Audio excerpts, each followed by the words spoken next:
Hey, welcome to the Board Game Closet. My name's Jimmy, and today I'm doing a preview of Mosaic, a story of civilization. This game is amazing, and I wanted to tell you about it. I got to do a preview over on the Board Game Spotlight, so if you're interested in seeing that playthrough over there, you can click through the link that I'll post below and watch the entire playthrough that me and Jordan did. But today I wanted to do a preview of it.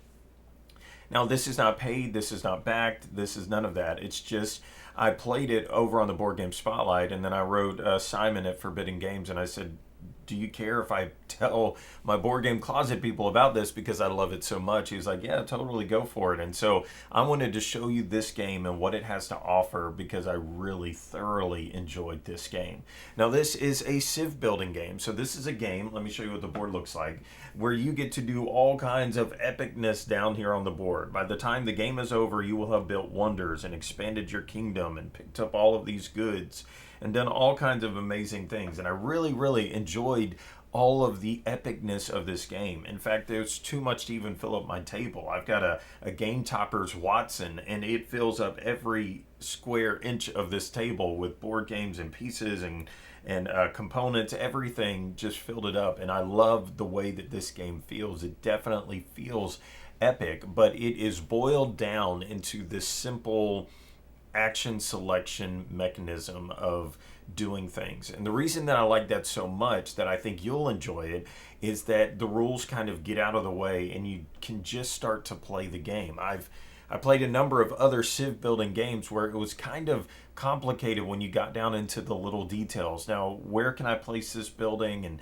and what happens when we get into combat, and what are the stages, and what are the little rules? This game, it has rules for all of that, of course, but they don't seem to get in the way. And at the core, there are just 8 things that you can do, which might seem like a lot, and especially when you see all of the board and all the pieces, at first your initial reaction is, whoa, this is going to be tough.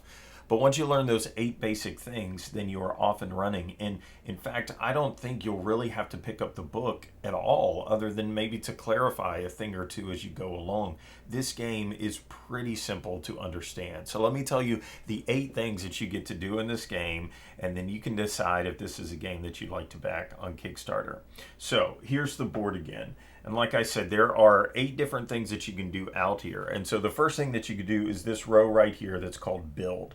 That's how you're going to build these pieces that go out on the board, like cities and ports and wonders. You're going to go up to this location. Well, wonders is something different, but cities, buildings, towns, projects, there's all this stuff that you're going to get to do up at that deck. The next thing that you could do is you could work, and you have a board that is your own personal civilization board. And on this board, it tells you your population, how much population you have at the time, any special things that you have up here, like maybe your government, and then it shows you your production, your food production, your idea production, and your stone production. Those are the 3 currencies of the game. Well, 4 if you count money. But basically, your currencies are going to be food, stone, and ideas. And so everything that you do out on the game requires those items. And money is a very flexible item, like it is every day, that you can turn money into any of those 3 resources. So if you need more food or more ideas or more stone, turn your money in at a rate of 2 to 1, and you can do that. So you need 10 more food, well, then you turn in 20 money and you're off and running. And so let me show you the population board, because this is one of the coolest mechanisms in the game. There is a work action that you could do that allows you to say, I want to go out and get some food.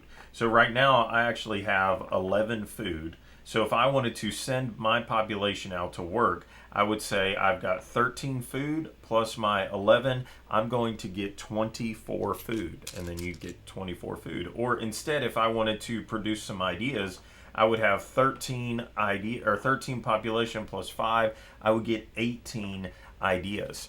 And that's really simple to understand. Like I said, the rules get out of the way. How many ideas do I produce? It's just right there. Now, they do something very interesting here in that every time I want to build a city, I have to lose 2 of my population. So now instead of producing 13 plus, now I'm at 11 plus. And if I did that again, I'm down to 9 and 7 and 5, and I keep going down and down and down. And so it gives you this tough decision of balancing my population versus expanding out. Now, there are ways to get more population right up here. This is how you would get more population, and it shows you to get one more population, I have to pay 5 food. So again, you need that food, you need that population, and so it's this balancing act of going back and forth of getting what you want when you want it. Now, there is the next thing here is technology, and this is so much fun. In technology, there's a huge stack of cards, of technology cards, and so you're probably not going to hit all of them in your first few games. And so these technologies come out, and they will cost you 5 ideas, and so that's another resource you have to manage. But it costs you 5 ideas, and there are some prerequisites. Let me show you what that looks like. So on this card right here, it shows you that in order to get it, I need this prerequisite right there. So I already have to have that idea in my tableau. So this reminds me a lot of maybe Seven Wonders, where you, in order to get this card, I have to previously have bought that card or got that. And then at the end of the game, these symbols are going to be worth some victory points for you. And during the game, they have what are called civilization achievements and golden age cards. And these golden age cards have to do with those symbols. So like for instance, I have the golden age of science, and if I have 6 of these book looking icons, whatever those are called, then I will get this, and this would be worth 6 points for me, and this is a race to get it. So your civilization is racing to be the first one to really get a hold on science, and that feels very thematic. The next thing that you can do down here on the board is that there are tax and tariffs. And this is a fun mechanism in the game where you can either tax the population and get some money, or you can charge tariffs and get some money. And the taxing and the tariffs all have to do with your population and symbols that you've gotten, or over here on this board, trade goods. So if you're doing a tariff action, you're going to multiply how many unique goods that you've got, and you pick up those goods as you build things out on the board. So if I wanted this pottery right here, I'd have to build something on top of it to gain it, and then that would add to my board. And then there's military. So military in this game is very, it's not very confrontational. It's not very right when you do military actions. You're not having to stop and do all this combat. There's no rolling dice. There's none of that. Military just simply has to go to who has majority in a region. So let me show you what that looks like. In this region right here, at the end of a round, there is going to be a scoring card that's going to pop up. And once that scoring pops up, then you are going to say, well, who has the most majority in this region right here? And so I would count 2 points for this. Maybe my opponent had built this wonder here. Let's just kind of cheat and say it looked like this. Let's say that it looked like this. So if this is how the round worked, let's say that this was mine and that was mine. I'd get 2 points for this, 2 points for this. I have 4 points. And let's say this was my opponent. They have 2 points for this and 2 points for this wonder. But then I threw a military unit into that region. That gives me 1 additional point in that region, and so I would win it. If my opponent had a few in there, let's say that they had a military card that said that they get to get rid of one of my units. Well, they could do that, and then now we're tied in that region. Or if it had gone the other way, maybe he has a card that says he can get rid of one of mine. Now this player is the winner of that region. And that's pretty much combat. You're just adding up who has the most in a region, and then playing any cards that you might have collected that tell you I get to do something in that area. It's pretty simple. And then the next thing here is your government. And so there are 6 different types of government. There's things that we're pretty familiar with, like monarchies and republics and tyrannies and city and state. And then there's some that I got some lessons on, like an oligarchy and what is the city-state. And so each one of these governments allow you to rule or basically get victory points in a different way. So, tyranny, for example, says that during the empire scoring, you will score 1 victory point for each region that you control. So, we really want to have control. Or maybe what's this one that I had in the last game? The theocracy. It's just a VP for each region that just contains one of your city. I'm not trying to control them. I'm just trying to spread out my control all across the board.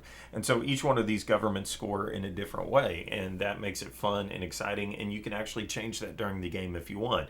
Maybe one round it's all about spreading it out, but at some point you start to notice, hey, I'm dominating these. Maybe I'm going to change my government style, and now I'm going to be a tyranny.